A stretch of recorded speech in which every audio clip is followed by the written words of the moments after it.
Hello everyone, and welcome to episode 26, the second episode in the mini-series on the evolutionary history of life. In the previous episode, I explored the 3 eons of time that composed the Precambrian era.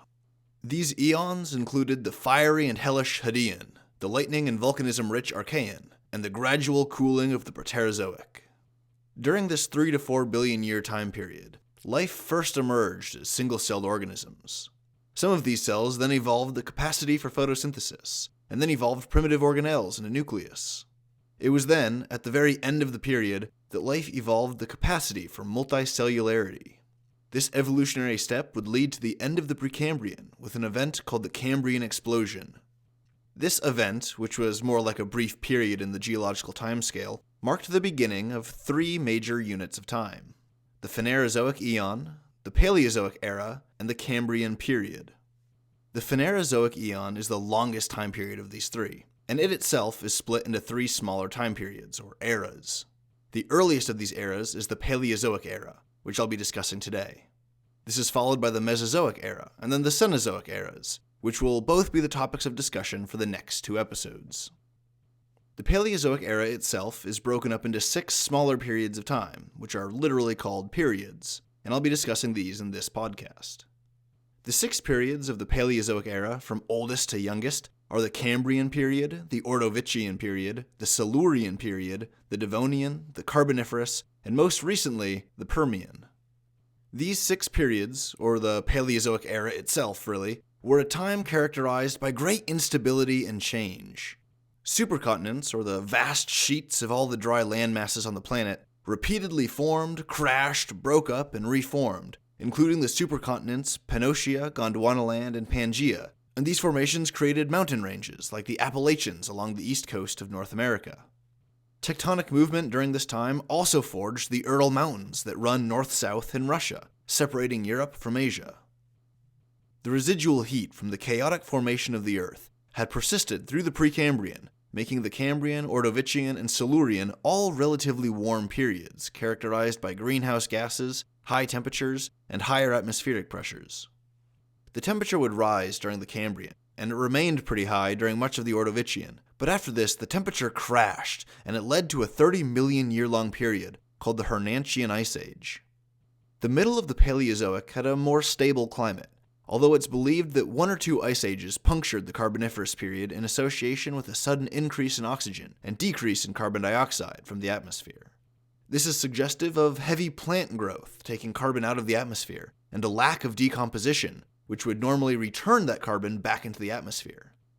So with that brief overview, let me go into more detail by starting again at the very beginning of the Paleozoic, at the beginning of the Cambrian period, 541 million years ago. The Cambrian period began with the Cambrian explosion, an event in which life underwent intense diversification and speciation. Many lineages of the unicellular life that emerged in the Precambrian had begun to form microbial mats, or biofilms. These are thin, slimy layers of microbial communities, like the ones that coat rocks near the coast of a river or a lake. These microbial communities made their own ecosystems, their own internal ecosystems, which had upstream effects in the form of nutrient aggregation and soil production. Multicellular life from the Precambrian was far more evolutionarily malleable than unicellular life, as it rapidly diversified immediately before and during the Cambrian explosion.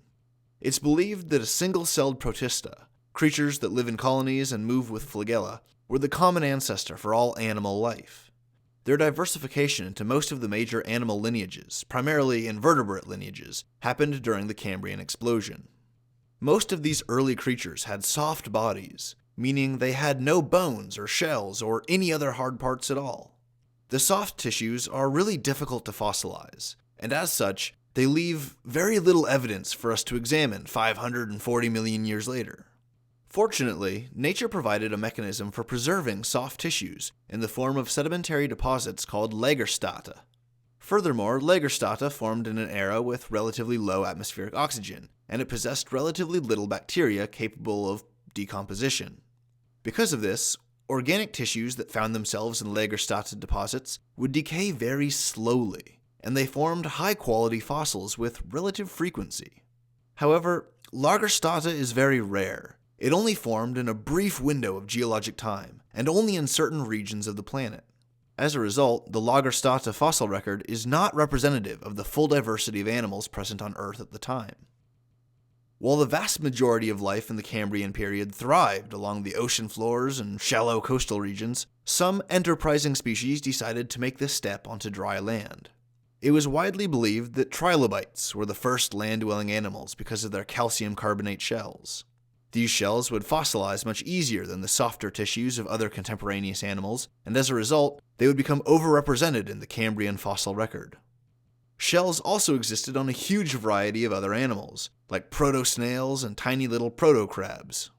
In the oceans, animals scurried along the microbial mat-coated seabeds, burrowing into the thin films of cellular colonies to avoid predators. This burrowing disrupted the ecosystems within the mats, and led to their widespread death and the extinction of species that used the mats as food. The dead bodies of all of these trillions of microbes that compose the microbial mats would become the dust and aggregate sand that coats the ocean floor and gets washed up on beaches. Plant life in the Cambrian period was limited to aquatic environments. This isn't to say that it's impossible for plants to have been alive on dry land during this period, just that we haven't really found any evidence of it.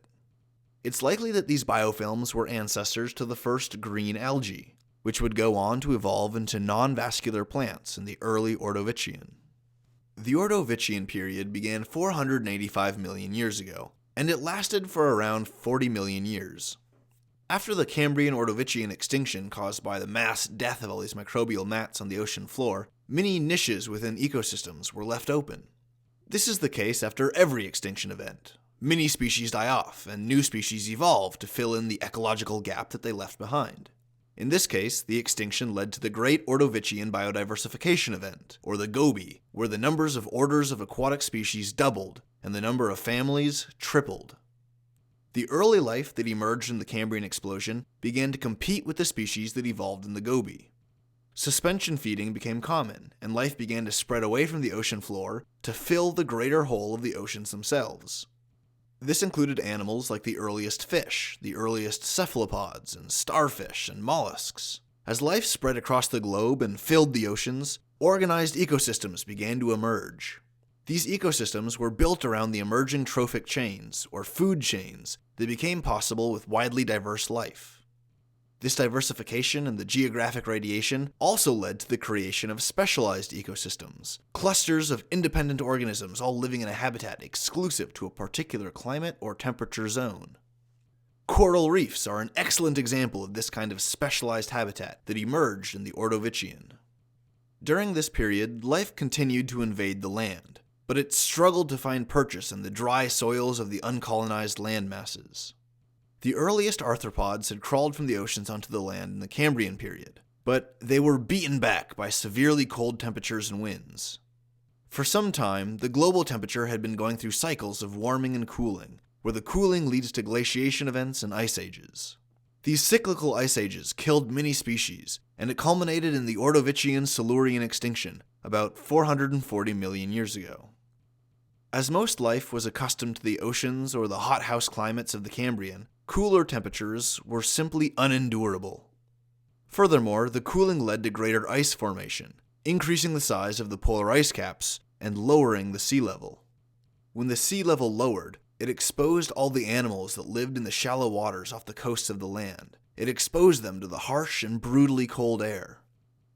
Additionally, volcanic activity during and immediately before the extinction is believed to have deposited huge amounts of freshly generated silicate rocks onto the planet's surface.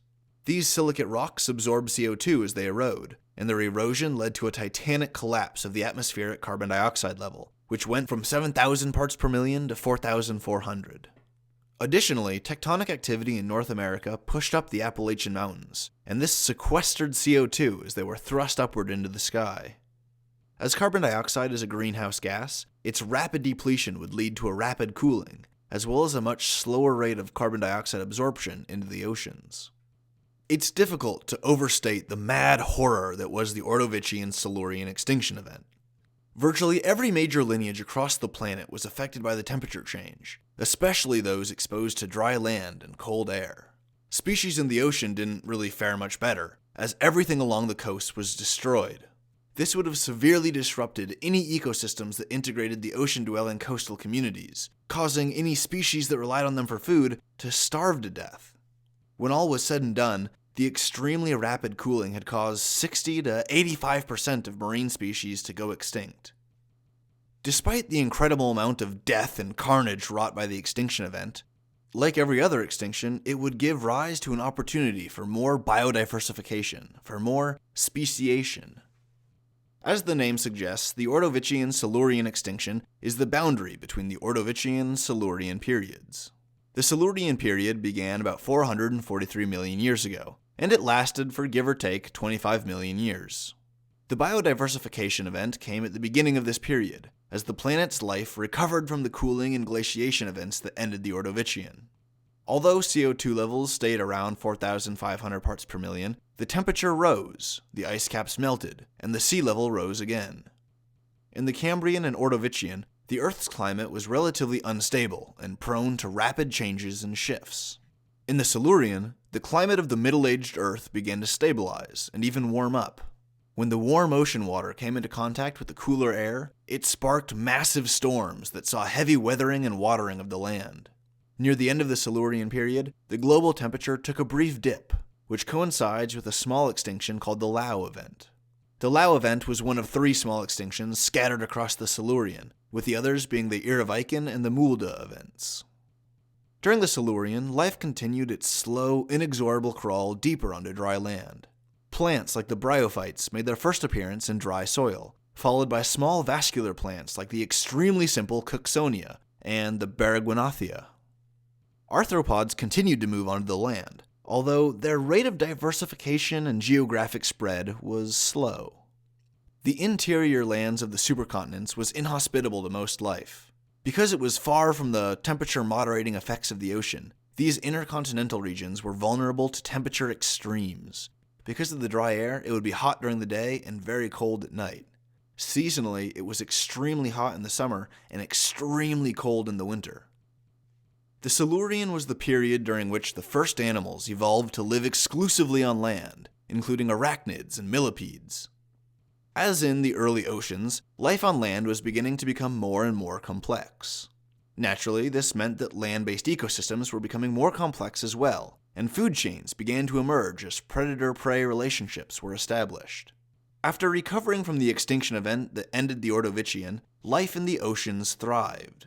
Sea scorpions called eurypterids grew to be several meters long, and taxa like mollusks and bryozoa and trilobites developed or redeveloped in extensive diversity. Most famously are the fish lineages that emerged in the late Silurian. These had evolved bones and jaws, and some had even evolved the ability to live in freshwater habitats. These bony fish were called the osteichthyes, and instead of cartilage, their bodies were supported by mineral skeletons. The early osteichthyes diverged into 2 major groups, which are like the typical fish with normal fins that you think of whenever you hear the word fish, and it also included the lobed-finned fishes, some of which would go on to evolve into land-dwelling tetrapods.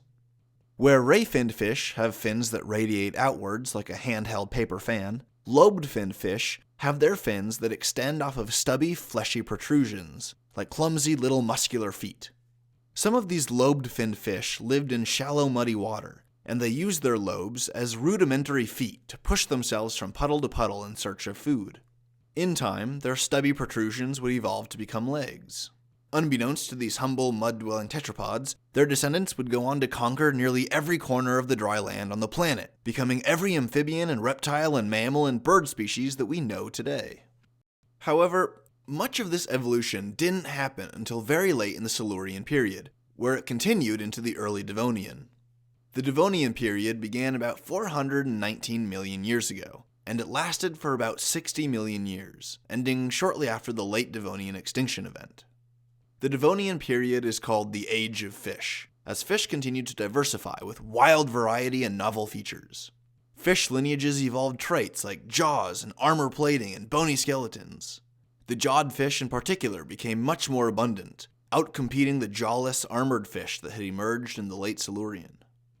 Other critters enjoyed high populations and exceptional phenotypic diversity during this period, including the bryozoa and the brachiopods, which honestly appear more like plants or weird moving funguses, as well as the various invertebrate filter-feeding species that resembled calcified tubes or pillars.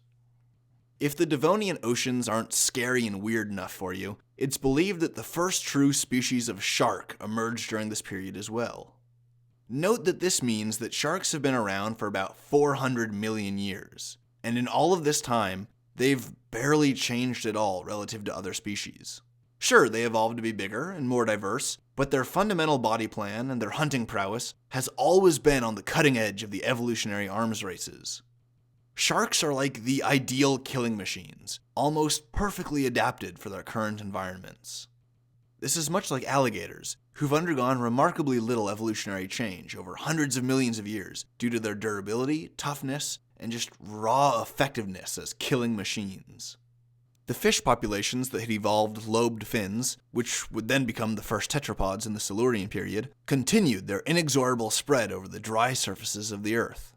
The new environment sculpted these animals through natural selection, and they developed stronger pectoral muscles and a sturdier pelvis, all the better for terrestrial locomotion. Their lobe-finned limbs grew into rudimentary legs, and the fins themselves turned into feet, their long bones becoming fingers and toes. With the accumulation of these adaptations, the first amphibians emerged and crept along the muddy, plant-choked landscape that they called home. An event called the Devonian explosion involved the sudden diversification of plant species after the evolution of lignin. Lignin is a supportive protein that allowed these plants to grow taller because it produced stronger, harder tissues. Lignin led to the emergence of large plants like trees in the late Devonian, which in turn created entirely new environments for other plants and animals. The dry landscape had first been colonized by mosses, algae, and bacterial mats, which provided the conditions for the emergence of plants with roots. The first rooted plants could only reach a short distance into the dirt, but as the Devonian progressed, they developed larger, stronger roots that could penetrate deeply into the soil. The development of these root systems had several effects. First, the plants could access more water as they could reach deeper, and this enabled them to grow larger. Second, the roots permeated the ground like a creeping network of fibers, and this established a degree of mechanical stability within the soil. The roots prevented soils from getting washed away in the rain, which was like a mini evolutionary revolution. This stabilized the soils, and it allowed them to become the home of thousands of species of arthropods, who began to evolve codependent relationships with the plants that created their habitats. As the Devonian progressed, plants developed vascular tissue and leaves, and the habitable continents of the primordial Earth became green and vibrant over millions of years of evolution. The Devonian period came to a catastrophic end, with a series of major extinctions that hit rapidly, one right after the other. What caused these extinctions is unknown, but what is known is that they predominantly affected species living in the warm, shallow water, as well as those that lived in coral reefs. Many species of aquatic invertebrates died, as well as many tabulate and rugose corals and the species who depended on those coral reefs for food and shelter. Almost all of the species of large sharks and fish and tetrapods were wiped out. This mass death greatly reduced biodiversity on Earth and ushered in the next great period of evolutionary time. This period was the Carboniferous, and it began about 359 million years ago, and it would last for another 60 million years. The world was very warm and humid during this period, marked by extensive tropical swamps and forests. The plants that had emerged in the Devonian continued to diverge and spread, leading to the emergence of numerous species like horsetails, ferns, club mosses, and the early gymnosperms. For most of evolutionary history up until this point, plants and fungus had reproduced through spores. They would just release some little spores into the wind would carry them to other plant individuals, the spores would come into mechanical contact with their reproductive parts, and they would reproduce. And that's how it was done for hundreds of millions of years. But in the Carboniferous, the gymnosperms emerged as a lineage that used seeds instead of spores to reproduce. The seeds were much heavier than spores, and they were full of nutrients, which made them a valuable and easily accessible food source for numerous animal species. Microorganisms had not yet evolved the ability to break down the lignin in many of these newly evolved plant species. And so, the millions and millions and millions of tons of plant matter that was grown during the late Devonian and the Carboniferous period wasn't chemically decomposed. Instead, this plant matter was buried by the gradual accumulation of soil and dust over huge lengths of time. Over millions of years, enough dirt would accumulate that its weight pushing down on the plant matter induced enough pressure to crush the carbon into coal, and this created the coal deposits that we mine today. Some lineage of animals evolved the amniotic egg, which reduced the need for eggs to be near bodies of water. This enabled certain species to migrate deeper inland, away from the ocean and the coastal wetlands. Amphibians began to move further inland as well, but they suffered from extinctions and slowed evolution as the climate cooled near the end of the Carboniferous. Reptiles became widespread and diverse, with their much greater tolerance for heat and dry conditions allowing them to outcompete and replace the amphibians in many habitats. These early reptiles, which branched off from the amphibians, would go on to give rise to the first true reptiles, birds, and mammals. Various arthropods like the insects and the arachnids grew to terrifying sizes, as the high oxygen concentration in the atmosphere enabled their massive growth. We've found fossils of many Carboniferous insects, and they're kind of like the monster bugs from King Kong's Skull Island. We've recovered fossils of dragonfly-like bugs with 30-inch wingspans, worms and millipedes that were more than 2.5 meters long, as well as monstrously sized ancestors of cockroaches and sap-drinking bugs with proboscis as thick as your pinky finger. As the Carboniferous period went on, temperatures dropped, and this led to more glaciation, and ultimately it led to the Carboniferous rainforest collapse. This event took place over millions of years as the global climate transitioned from hot and humid to dry and cool. These ecological changes precipitated the diminishment of amphibian species and the rise of reptiles and mammals. Reptiles had scales instead of soft, moist skin, and they laid hard-shelled eggs instead of the soft-shelled eggs laid by amphibians.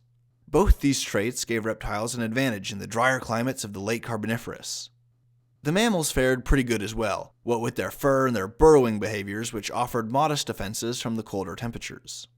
Plant species did not fare nearly as well as the reptiles and the mammals. The forests that had spread across the Earth during the Devonian and the Carboniferous periods were largely destroyed by the rainforest collapse, reduced to pockets of low-diversity forests clinging to islands and equatorial regions. These conditions gave way to the Permian period, which began 299 million years ago and lasted up until about 252 million years ago. This period was marked by the formation of the supercontinents Pangaea and Siberia, as well as the world ocean Panthalassa. Pangaea and Siberia were huge landmasses. As their intercontinental regions were far removed from the modulating effects of the oceans, they were consistently dry, and they suffered from severe temperature fluctuations. Massive deserts formed at the heart of Pangaea, sculpting the species that lived there with brutal selective pressures. So harsh and brutal were these emerging Pangaean deserts that the vast majority of Carboniferous forests in the area were wiped out. In fact, there were so few plants to cover the ground that newly formed rocks were sunburned. Without plant cover, the sun's boiling gaze actually altered the chemical composition in these rocks, turning them red with iron oxides. Although the early Permian saw the continued growth and expansion of Carboniferous forests, by the mid-Permian this growth and biodiversity had slowed. The seed-bearing plants like ferns and conifers became the dominant plant species in the inner continents, while in other places, plant life continued to flourish. Away from the brutal heat and dryness of the inner continents, plants and animals continued to evolve. Species like the cycads and the ginkgos emerged, as did many new species of insects like the beetles and cicadas and aphids. The ancestors of cockroaches, which had done pretty good for themselves in the Carboniferous period, became wildly successful in the Permian. Their descendants, the relatives of the cockroaches, were relatively well equipped to compete in the Permian evolutionary arena. They had protective exoskeletons, relatively decent vision, well-developed legs and wings, as well as an omnivorous digestive system that gave them remarkable flexibility and adaptability with their diet. The dragonflies retained their position as the dominant flying arthropods. It was in the Permian that the entire ecosystem's worth of animal life had adapted to entirely terrestrial conditions. The descendants of the small animals that had survived through the end Devonian extinction events had gradually increased in size throughout the Carboniferous, and this trend continued into the Permian. This period saw the emergence of the first large tetrapods, both herbivores and carnivores, which were complemented by numerous smaller species of mammal and reptile. A particular group of reptiles called the diapsids emerged, and these would go on to become the dinosaurs. I'll talk more about dinosaurs in the next episode, as they dominated the Earth in the Mesozoic era.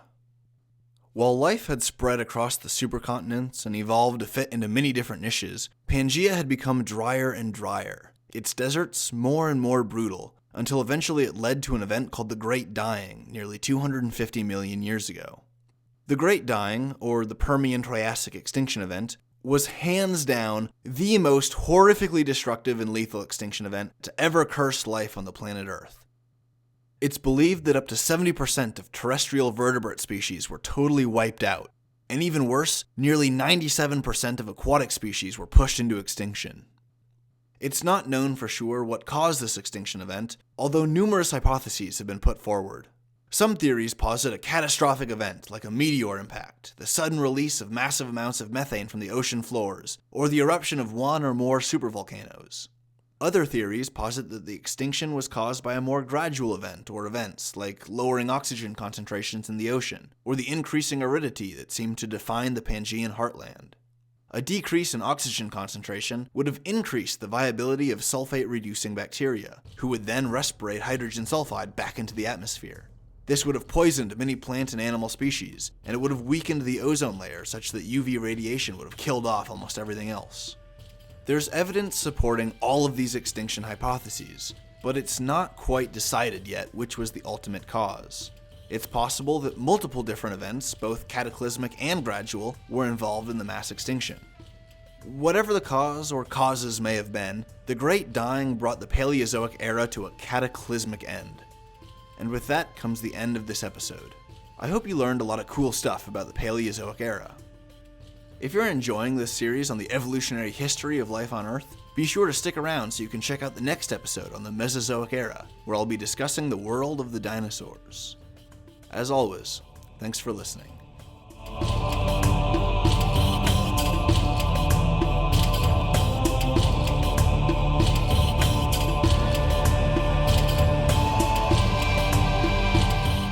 Would you like to support the BioLogic podcast? It's super easy. When you open a new episode, press the like button or share it with your friends. If you aren't subscribed, you should hit the subscribe button so you can enjoy a new episode every week. You can also peruse our official store, which has a ton of cool stuff like hand-designed t-shirts, hoodies, and stickers. All the links you need are in the description section below.